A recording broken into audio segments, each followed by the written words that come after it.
You keep on testing me. I told you to wait. You gotta pester me. You knock at the gate. You keep on testing me. This is my fate. This is my destiny. I told you. Ciao, buongiorno ragazzi. Look who's here. Inter Worldwide, back at the helm. What's going on, Bruno? Nothing, just repping the 2019-2020 jerseys. Fresh kits. Thanks to Bruno for hooking it up. We're very happy. We're looking new. And you know what? Il primo preview per il campionato 2019-2020. And we start with a fixture against Lecce, which is what we are going to dissect for you today. Before we get started, how you feeling as a whole? Look, new kits, new colours, new team, New Inter. new approach, new manager. New everything.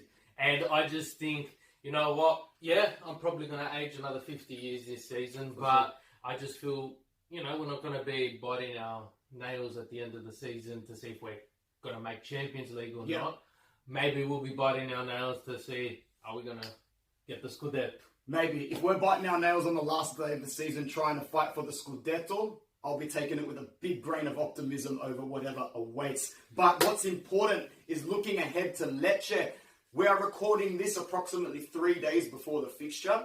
And with the current trends of the Mercato, 1 day in Interland is like 10 years. So a lot can happen in the 8 days left in the Mercato. Bruno, a quick question to you before we talk about Lecce. How do you think Inter is going to close out this Mercato? We know the names are Sanchez, Biraghi, and potentially one other midfielder. What do you think Inter's going to get done? Probably not before Lecce, before the close of the Mercato. Oh, look, even if they do get something, say Sanchez closes, it's Friday night here in Australia, and closes Saturday, he's not going to play on Tuesday morning anyway. So any signings that happen now, you can't see them playing. Sanchez, I just think Marotta's going to work his magic there.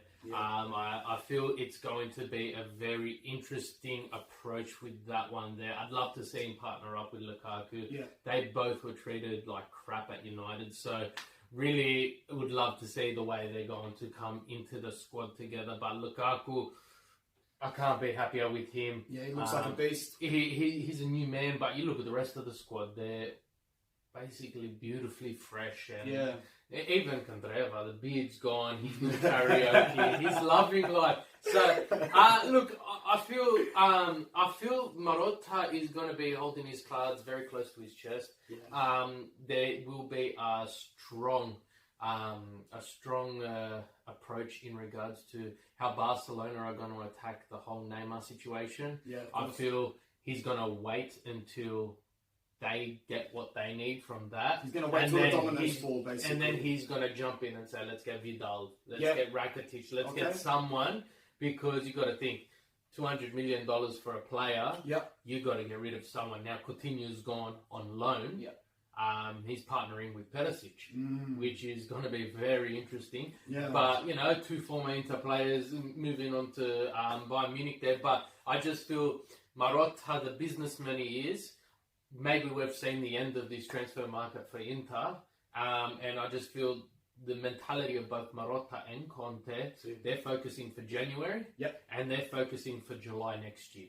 Fair enough. We've already got Darmian, free transfer. I know we do. Me personally, I'd like to see us close for Sanchez, and if we can get one more midfielder, I'll actually be fine. I'll be content. Even if Dalbert wants to stick around and have another crack at that left back, left wing back role, you know what? I'll put all my faith in Conte for that as well. Anything else we need to cover before we move on to Lecce? Maybe a couple of the players that are still yet to depart, besides Dalbert? Oh, look, you've got Jean Mario. He's still there somehow. Since last season, we've lost Perisic, Nainggolan. Perisic wasn't surprising. You know, he's been, when the going's gotten tough at Inter, I want to go. Yeah, you're right. Whereas Nainggolan, we saw him progress throughout the season. That goal got us into Champions League, you know, and it was sad to see him go. But you got to think, with the mentality of Conte, there's always something behind the absolutely the notion there. This whole squad needs to be goal orientated and focused from day one, and we send our heartfelt condolences to Raja and his family. Family comes first, and if the move to Sardinia was the right move at the time for him and his lovely family, then we are fully supportive of him. That's enough in terms of what's going on in the media, because just check any outlet you want for any of the rubbish that spits out constantly. We're here to focus on something objective. Our first objective, 3 points in the primo match of the season against Lecce. I never predict us to win the first game. Even under Mourinho, we needed a Samuel Eto'o penalty to draw 1-1 in our first game. Last season, Sassuolo. And then the 2-2 draw to Torino, which got us all, we were all head cases after that one. This season, we're going to kick off at home against Lecce in front of a sold-out 63,000 fans at the Miazza. So we're going to talk about now what we think the approach is going to be to that match, the formation and starting 11 that Inter is going to put forward. The key men to watch out for in Lecce, Bruno's going to tell you they've been pretty active in this Mercato. Not too bad at all. And then we'll give a little bit of a prediction at the end. So, first of all, regarding the way we go into this fixture, what do you think Conte's saying to the troops to rally them up? What do you think is in the players and Conte's head? So, Conte actually is holding a 95-minute training session at the San Siro at the same time the Lecce game scheduled to be played. I think it was either tonight or tomorrow. Okay. He's going to be holding a full 95-minute training session as per a game would be. It's a match of training session. To get the players into it. Yeah. Now, it's Conte. We've seen him at Juventus. We've seen him as the Italian manager. We've seen him at Chelsea. You don't know what he's going to put out. It's very unpredictable. Right. Predictable lineup, 3-5-2. Yeah. But who's going where? Well, at the moment, we've just got so many players for different positions, and there's still so much unsolved in the Mercato that we're just not too sure yet. So let's dissect it position by position. Obviously, it's easier to predict Inter's formation starting from the back, so we'll go with Batmanovic.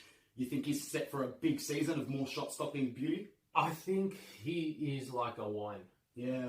The older he gets, the better he is becoming. Now, I remember when we first got him. Who's this guy? From Udinese, yeah. And I remember the start of last season, you could not stand him. I thought he was done. I thought, honestly... You could not stand him. I thought he was done. I think he single-handedly saved Inter humiliation many times last season. And even in the Champions League, you got the likes of Messi and Suarez kicking balls at you, and he's stopping them. So I just think, it's a given. He's got to be there first game.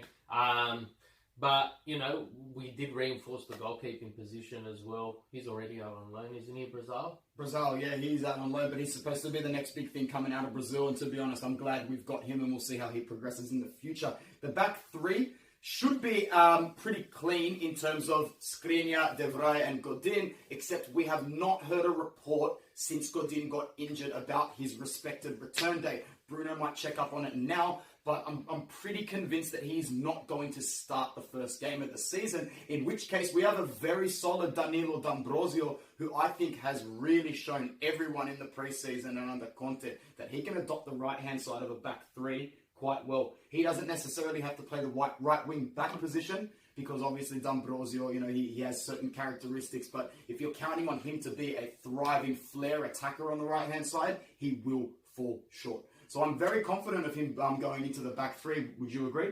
Yeah, so definitely Skriniar, you need him there. The Vrij, hopefully injury can not hamper his season again this year. Yeah, although he still did have a great season for us last year. And if he's fit, it will only get better. Yeah, and D'Ambrosio, I think we've all voted, if you clear the ball off the line, it's called D'Ambrosio now. Yeah. He's done it pre-season again. Yep. He single-handedly did it in the last game of the season where it meant so much.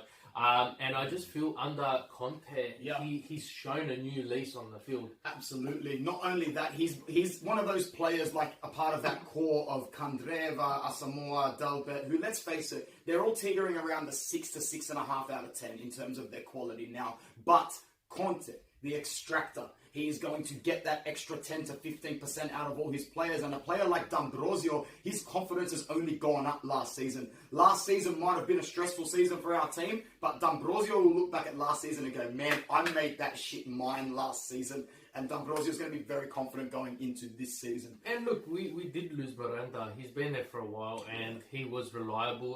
We can't forget Ranocchia. Ranocchia! He will get some minutes. He's re-signed, so that's always positive. But Godin is expected to make a return round 2. Round 2. But depending on our team in against Lecce and how we perform and what we're showing, I do feel Conte might even hold him back, because after Cagliari we've got Udinese, which again, should not be as much as a challenge. But then we've got Champions League, Milan derby, and then a midweek we're hosting Lazio. So do you really want to risk Godin, bring him back at 90% when you can keep him on the bench for another 2 weeks, get him at 100%, and then fight the war that's about to hit us? Yeah, I would agree. And that's what makes these games against Lecce and Cagliari so important. Before we hit that rocky period, we need to get 2 good wins, starting with Lecce. Moving into the 5-man midfield, 3 in the centre, accompanied by a left and right wing back. The wing backs is a tough one at the moment. We are not 100% sure who's going to start. I'll give my 2 predictions. Bruno will give his. Let's see if it's the same. On the left, I am 99% sure we will start Asamoah at the start of this match, unless somehow, some way, Biraghi makes his way into Camp Inter in the next 24 to 48 hours. But even then, why would you put a guy who's coming from Florence when you've got Asamoah there ready to go? I don't think Dalbert's going to start. On the other hand side, I think Bruno's going to agree with me. I reckon Candreva's starting this first game, man. What do you reckon on that right-hand side? We haven't heard an update from Valentino Lazzaro. So he's back in training. But again, Conte's not going to risk it, especially against a newly promoted team. And when we do get into the Lecce team, I will give you the rundown of their squad at the moment. But I just can't see him risking him. But Dalbert, pre-season, he looked a monster. Yeah, he looked good. And he really did impress. And Asamoah, we saw last season, his first game for us, we were like, wow, what a fucking transfer. Pardon my French, right? But what a transfer. Yeah. And then the next game, and it was, where was he? Did he play? The next game, Asamoah. Yeah, like he was inconsistent. He was inconsistent. Remember, was it his mistake against PSV that caused them to go a goal up in our last game of the Champions League and set the tone? And not just that, like, right, inconsistencies vary, right? You've got a Brozovic who, on a good day is a 10, on a bad day is an 8. Yeah. You've got an Asamoah, on a good day is a 10, on a bad day is a 2. Yeah. You can't have that. You're so, right. Dalbert, pre-season, I really do think he impressed. And on the right, I don't know. Like, you've got Politano, who... But as a right wing back, that means you have to drop back and contribute defensively. I don't think it's going to be like that. I actually think... I reckon Candreva will be the preference there. Yeah. New season, new bid's gone. He looks fit. He looks very fit. And I just feel... He'll be more like a right wing back, but I don't see him going past halfway. Like, the 3-5-2 can be easily modified into a 3-4-3, and we won't really know that until that shift or change actually takes place on the pitch. So you're going to have to keep an eye out for that sort of tactical change, in which that maybe Politano is that extra midfielder that gravitates up a little bit, and we play with a flat 4 instead. Moving to the centre of the park, where for the first time in a while we are extremely spoilt for options. Go. So... against my better judgment, I'm saying Sensi, Barella, Brozovic. That's me too, for sure. Right? I want to say Vecino. He loves Vecino, man. I love it. But I just feel we've got that there. Now, you look at our bench, we've got Valero, Vecino, Mario, Gagliardini. It's a lot of midfielders, right? A lot of average midfielders. Look, I can't see. I can see Conte bringing on Aguomi, the new purchase. He had some good minutes in pre-season. Yeah, so I feel it's Sensi, Barella, Brozovic. Yeah. Or Sensi, Brozovic, Barella. Yeah. But at the same time, the midfield's the one part of the park that those 3 centres is the one part of the team that I feel still needs to be reinforced a bit. Yeah. And that's where I was leading to Vidal or Rakitic.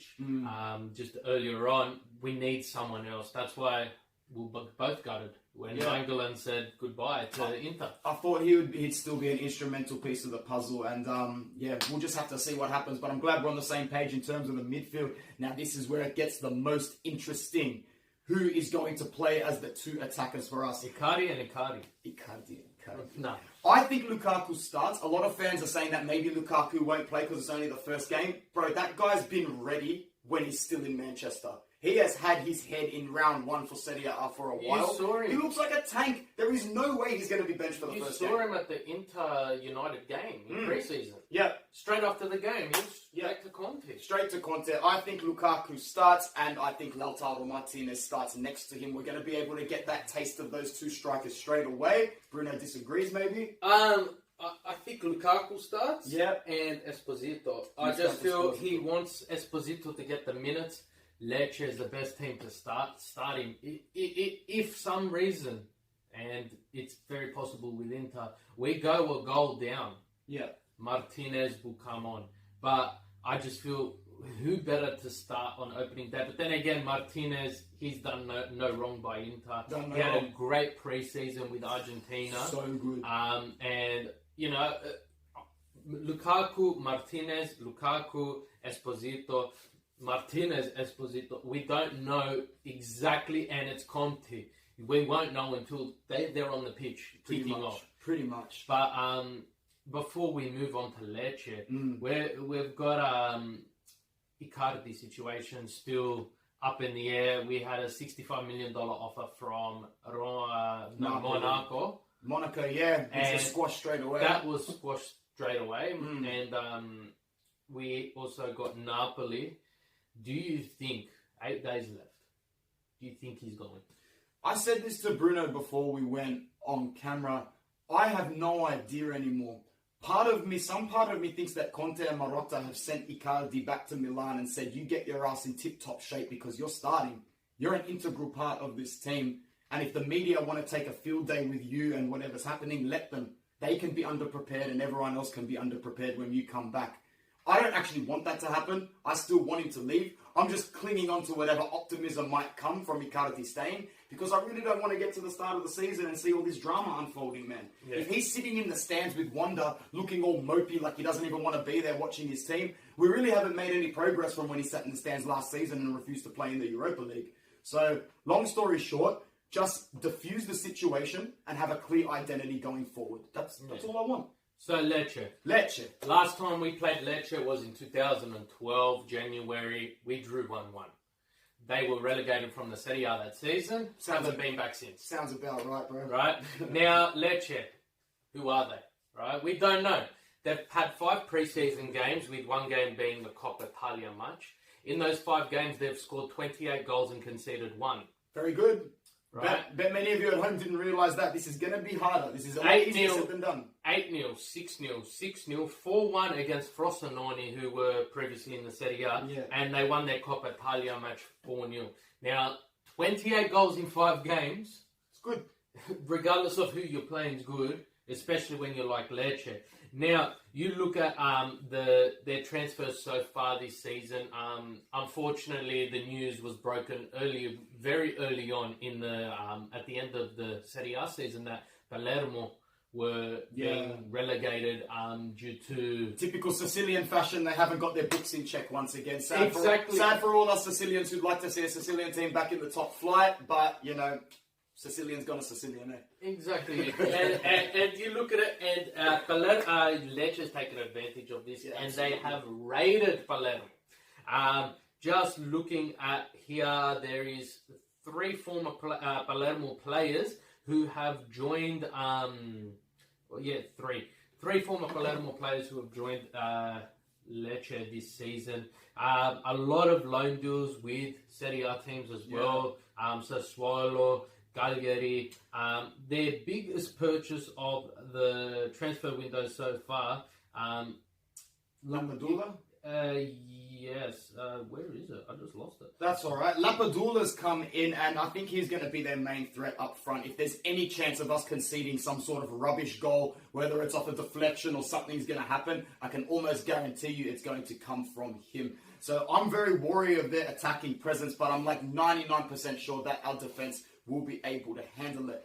I think that the match is going to be very, very fiery from the get-go. Our team is going to go out very, very strong and play to each other's strengths. What do you think?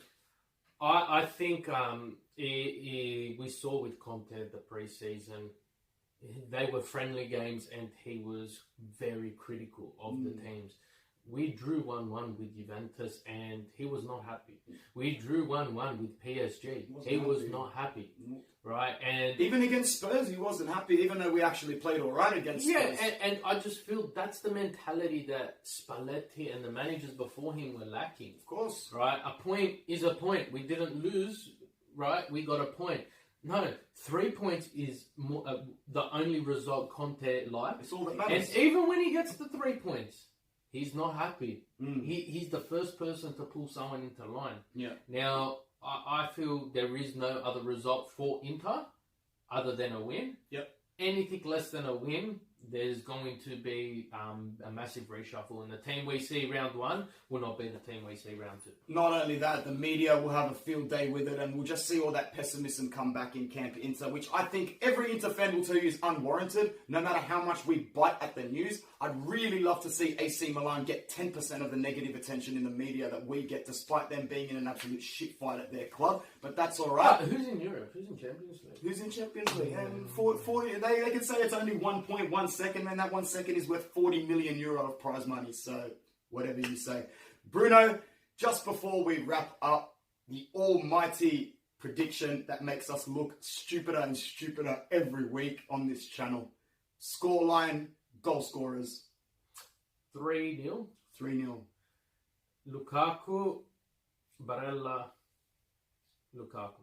Very, very well said. I'm going to go with 2-0, but a very, very comfortable 2-0. A strong goal in the opening 20 minutes, 25 minutes. Lukaku or Martinez, one of those two. Provided that we'll get to half-time pretty easily, we'll open up the second half and get another goal from midfield. It's going to come from Brozovic, Barella, or Sensi. How good does it feel to have 3 midfielders who can hit that ball from anywhere? How good does it feel to have an actual free kick like Sensi there? Man, in pre-season when I saw his corners go over the wall, I was like, I'm not ready for this. Oh, he had a couple of amazing free kicks, and it's beautiful. And you know what, we're going to do another video shortly covering what we think of Inter's transfer results, analysing each player individually, where do we see how they're going to go throughout the season and stuff. So keep your eyes out for that. We will be covering next week live on our YouTube channel the Champions League and the Europa League draws. They do the Europa League first. I think they do it after.